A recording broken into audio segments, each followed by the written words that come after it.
A very good morning to all of you. Today we are going to do this topic that is probability. Probability की एक short video मैं already भेज चुकी हूँ आपके पास.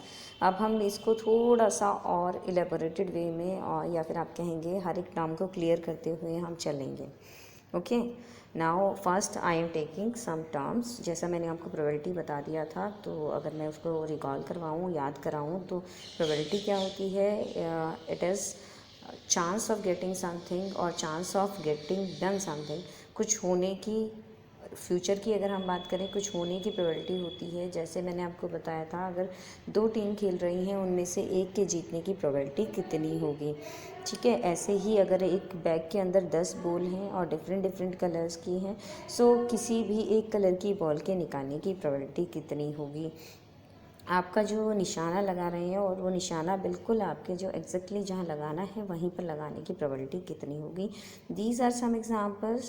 ये कुछ एग्जांपल्स हैं. तब हम डाइस खेलते हैं, हम मतलब लूडो सांप सीढ़ी खेलते हैं, जिसको हम स्नेक एंड लैडर बोलते हैं, वो खेलते हैं. उसमें भी हम क्या करते हैं कि आप सोचते हैं, मन में सोचते हैं 6 आ जाए और तब आप उसको थ्रो करते हैं. 6 आने की प्रोबेबिलिटी मन में क्या होती है कि एक चांस है, कितने में से 6 नंबर्स हैं, उनमें से कितना चांस है? एक चांस है सिर्फ आने का. ठीक है. So as I told you in short video also, जो आपका फॉर्मूला होता है वो होता है कि जो आने के चांसेस हैं अपॉन जितने number of total number of chances हैं. चलो कोई बात नहीं, we are going in detail in this video. इस वीडियो में हम थोड़ा डिटेल में और भी करेंगे. Let us see what are the related terms. जो इससे रिलेटेड जो टर्म्स हैं उनको ले लेते हैं पहले. Important terms related to probability. So probability के से रिलेटेड टर्म्स अगर मैं बोलूँ, आपको सिर्फ समझने की ज़रूरत है. ये जो डेफिनेशन लिखी है उसको मैं एक बार रीड कर दूँगी, लेकिन आप समझना अपने तरीके से. ठीक है. एक्सपेरिमेंट क्या होता है? An operation that produces some well defined outcomes. एक ऐसा काम किया जाए जिसका कोई रिजल्ट हो और वो एकदम ही डेफिनेट हो, मतलब वेल डिफाइंड हो, उसको हम डिफाइन कर सकें, तो उसको क्या कहते हैं? एक्सपेरिमेंट बोलते हैं. जैसे आप होमवर्क कर रहे हैं, होमवर्क की 1 बजे से शुरू किया, 2 बजे तक होने की प्रोबेबिलिटी कितनी है? Means you are doing something to get some outcome. कुछ पाने के लिए आप कुछ वर्क कर रहे हैं, you are doing some kind of activity. Yes, so उसको हम कहते हैं एक्सपेरिमेंट. ओके. आउटकम्स. अब outcomes as I told you the result. Outcome क्या होता है? रिजल्ट होता है. जैसे कि अगर आपने पढ़ा है तो रिजल्ट कुछ होगा कि हो सकता है होमवर्क कंप्लीट हो जाए. So that will be your outcome. या तो हो जाएगा कंप्लीट, या फिर नहीं होगा कंप्लीट, या फिर आधा हो जाएगा और आधा नहीं होगा. ठीक है, दैट विल बी आउटकम्स. फिर ट्रायल क्या होता है? ट्रायल होता है कि आपने वही काम काफ़ी बार किया. सो कितनी बार ट्राई किया, दैट इज़ ट्रायल. अगर आपने एक डाइस ली है और उस डाइस को थ्रो किया है, आपने एक बार थ्रो किया, 6 नहीं आया. दूसरी बार थ्रो किया, 6 नहीं आया. तीसरी बार थ्रो किया और 6 आ गया. सो कितनी बार आपने थ्रो किया है? 3 टाइम्स. सो ये जो 3 टाइम्स है, इसको हम नेम देंगे first trial, second trial and third trial. Okay, इसको हम ट्रायल्स बोलेंगे. सपोज करो आपने 30 टाइम्स आपने जो है डाइस को थ्रो किया, तो 30 टाइम्स में जो आपकी ट्रायल्स होंगी, number of trials will be 30. Okay. फिर है इवेंट. इवेंट क्या होता है? It is a combination of different experiments. कोई भी काम कर रहे हैं, उस काम को आपने कुछ टुकड़ों में किया है. जैसे आपने फर्स्ट ट्रायल ली, सेकंड ट्रायल ली, थर्ड ट्रायल ली, फोर्थ ट्रायल ली. ठीक है. फिर उसके बाद आपने उस इवेंट का टोटल आउटकम सर्च आउट किया. जैसे मैंने अभी आपको एग्जांपल दिया था कि आपने डाइस 3 बार फेंकी और उस डाइस के जो आउटकम्स हैं उनको आप राइट डाउन करते रहे. सो कंप्लीट इवेंट्स क्या होंगे? इवेंट क्या होगा? Combination of all the 3 trials and combination of all the 3 results. उन तीनों आउटकम को हम काउंट करेंगे और उन तीनों ट्रायल्स को हम काउंट करेंगे. Okay. Now elementary events. Elementary events होते हैं जो कॉमनली अगर मैं एग्जांपल से लेके चलूँ कि हेड और टेल टॉस किया है आपने, तो क्या हो सकता है? अगर मैं हेड की प्रोबेबिलिटी देखूँ तो क्या हो सकती है कि एक ही बार थ्रो किया है तो हेड आ सकता है. सो ये जो होती है, ये होती है एलिमेंट्री इवेंट होता है. ठीक है, जिसके बारे में सिर्फ उसी के बारे में बात की जाए। अगर एक ही चीज़ के बारे में बात की जा रही है दो में से, तो सिर्फ उसी की बात कर रहे हैं हम, ठीक है। ईदर हेड और टेल, दोनों की एक साथ बात नहीं करेंगे, ओके। जिसकी प्रायोरिटी है, जिसके बारे में हमें पता करना है, सिर्फ उसका पता करेंगे, दूसरे का हमें कोई मतलब नहीं है। That is called elementary event. Compound event होती है कि हमें दोनों चीज़ों की या जितनी भी चीज़ें हैं उनके सबके कॉम्बिनेशंस पता होने चाहिए, ठीक है। तो उस केस में आपका क्या होगा, आप दोनों के काउंट करेंगे, हेड के भी कितने चांसेस हैं और टेल के भी कितने चांसेस हैं। It is obtained by combining two or more elementary events associated with an experiment. सारे अलग अलग उनको एसोसिएट कर लेंगे और कंपाउंड बन जाएगा। Compound it self means combination. Compound का मतलब वैसे अगर हम इंग्लिश डिक्शनरी में भी देखें तो क्या होता है, कॉम्बिनेशन होता है। Equally likely outcomes. अब इक्वली लाइकली आउटकम्स क्या होंगे कि अगर आप किसी भी काम को कर रहे हैं, if you are doing some experiment, कुछ एक्सपेरिमेंट आप कर रहे हैं, तो उसके आउटकम्स कितने पॉसिबल हैं। जैसे मैंने कहा था कि अगर आप एक डाइस को थ्रो कर रहे हैं, सो 6 के आने के कितने पॉसिबल आउटकम्स हो सकते हैं, ठीक है। सो इसी को हम इक्वली लाइकली आउटकम्स बोलते हैं कि 6 का तो हमें पता है कि भाई 6 में से एक बार आएगा, लेकिन कितनी बार थ्रो किया, टोटल कितना है 6, कितने नंबर्स मेंशन है उस पर डाइस पर 6। सो इक्वली लाइकली आउटकम्स जो होंगे वो कितने होंगे 6, ठीक है। 6 आउटकम्स आएंगे भाई। हर नंबर में से कोई भी नंबर आ सकता है, 6 नंबर है उनमें से कोई भी एक नंबर आ सकता है, इसलिए। Now if we will come to the definition पर अगर हम आते हैं, पहले हमें पता होना चाहिए कि प्रोबेबिलिटी एक ब्रांच है मैथमेटिक्स की। बहुत सारी ब्रांच है मैथमेटिक्स की, जैसे अलजेब्रा भी एक ब्रांच है, ज्योमेट्री भी एक ब्रांच है, ऐसे ही प्रोबेबिलिटी भी एक ब्रांच है मैथमेटिक्स की।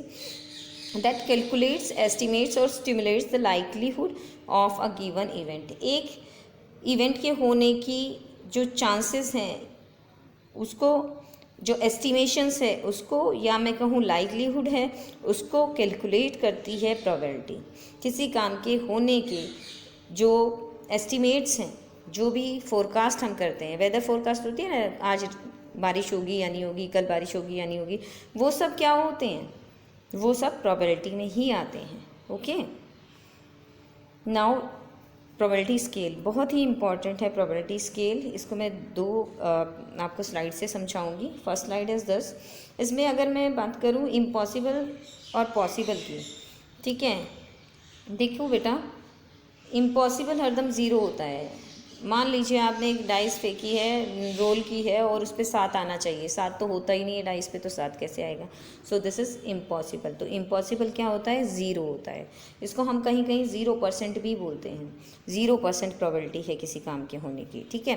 फिर हमारा होता है कि हाँ, अगर मैं बोलूँ कि 1 और 6 में से कोई भी एक आ जाएगा, भाई 1 से 6 में से कोई भी आ जाए, मेरे को कोई भी चलेगा, तो क्या होगा भाई, पूरे चांसेस है कोई एक तो आएगा ही उनमें से, है ना।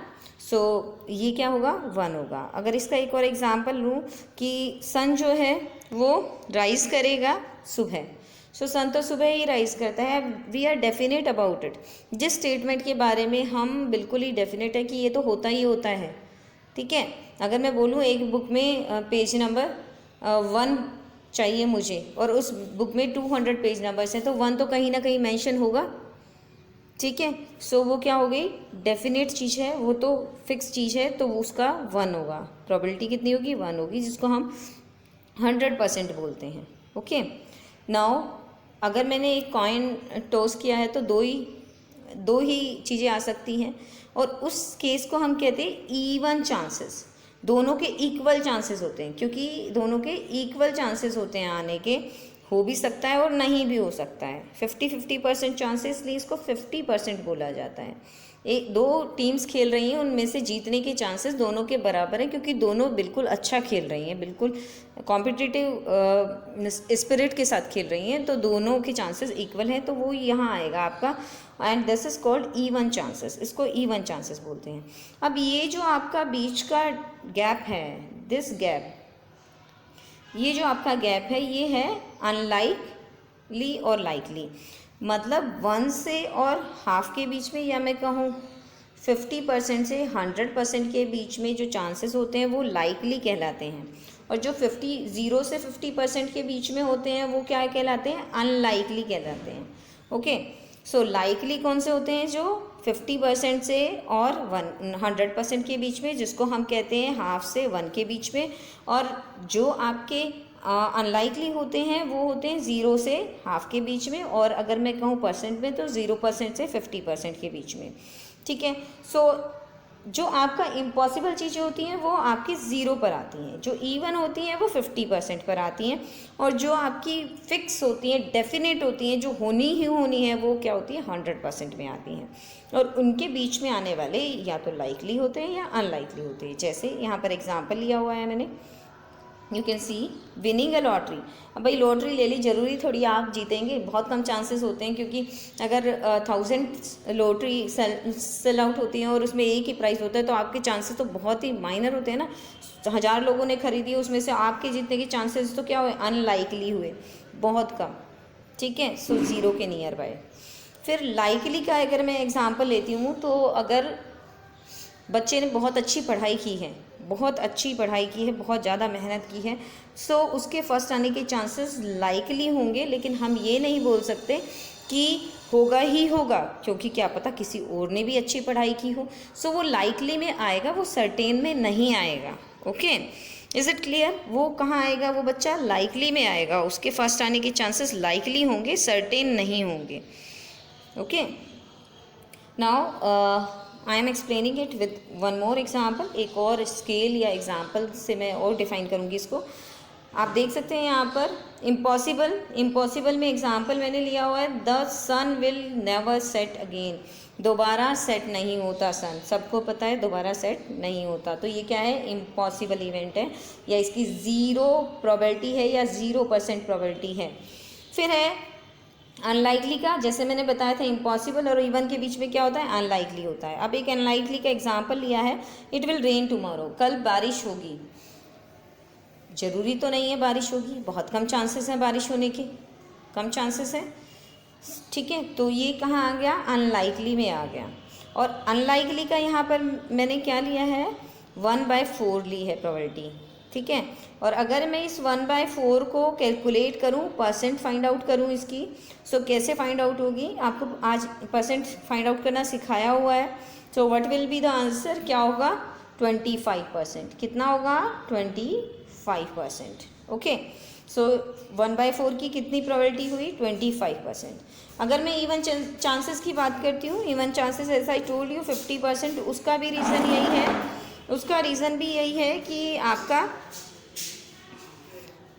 ऐसे ही हम फाइंड आउट करते हैं 1/2 × 100 and that will be equals to 50% chances हैं। ओके, फिर उसके बाद अगर मैं लाइकली की बात करूँ, इसमें एग्जांपल लूँ कि no one will be absent, कल कोई भी एब्सेंट नहीं होगा। मैंने बोल दिया क्लास में कल कोई एब्सेंट नहीं होगा, और क्या पता कोई एक बच्चा हो जिसको फीवर हो जाए, वो एब्सेंट हो जाए।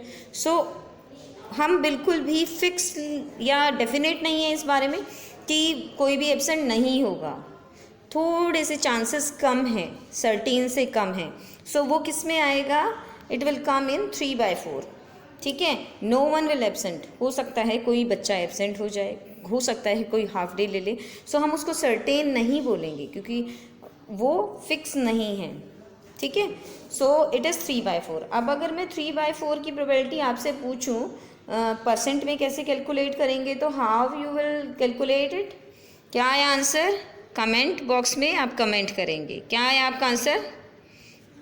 Okay, now this is all about the scale of probability. और अगर मैं आपकी बुक के अकॉर्डिंग देखूं, probability is a way of measuring the chance of an event occurring. ये जो चांस वर्ड है ये बहुत ही इम्पॉर्टेंट वर्ड है प्रोबेबिलिटी के अंदर, क्योंकि किसी भी चीज़ के होने के चांस को ही हम प्रोबेबिलिटी बोलते हैं। इसीलिए बहुत बार आपको देखने को मिलेगा कि प्रोबेबिलिटी ऑब्लिक चांस लिखा होगा, या चांसेस एंड प्रोबेबिलिटी चैप्टर का नाम ऐसे डिफाइन किया होगा। Okay, so this is very important term, बहुत इंपॉर्टेंट टर्म है। Now for today it is all done.